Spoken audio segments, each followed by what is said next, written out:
আমাকে যদি কেউ বলে পৃথিবীর সব থেকে জঘন্য বিরক্তিতম কাজ কি, আমি বলবো ভাই ব্যাংকে লাইনে দাঁড়িয়ে কোনো ব্যাংকের কাজ করা। আমাকে যদি কেউ বলে, মানে আমি আজ পর্যন্ত ব্যাংকে যাইনি, কেউ বললে আমি যাবো না। এই সব থেকে বিরক্তিকর কাজ, মানে মানুষের এত ধৈর্য কোত্থেকে আসে, লাইনে দাঁড়িয়ে এটা করে ওটা করে, এখানে যায় ওখানে যায়, টাকা তুলে টাকা জমা দেয়, মানে আমার দ্বারা হবে না। আমি অধৈর্য হয়ে যায়, আমার বিরক্তি লাগে, এতটা বিরক্তি লাগে মানে ধারণার বাইরে।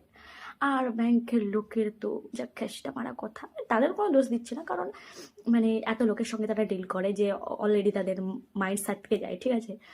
তো ভাই কিন্তু আমার ভাই, আমি আজ পর্যন্ত ব্যাংকের বই খুলে আমি ব্যাংকে যাইনি। এই যে লাইনে দাঁড়াতে হবে, টাকা দিতে হবে বা টাকা তুলতে হবে, সে যেই কাজ হোক না কেন, এই লাইনে দাঁড়িয়ে কাজ করতে হবে বলে আমি যাইনি।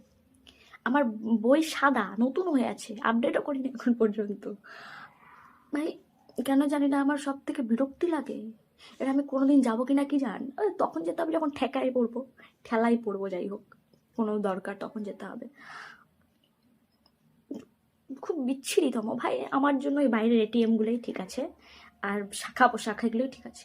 ব্যাংকে যাওয়ার আমার শখ নাই, বিরক্তিতম কাজ। হুম হুম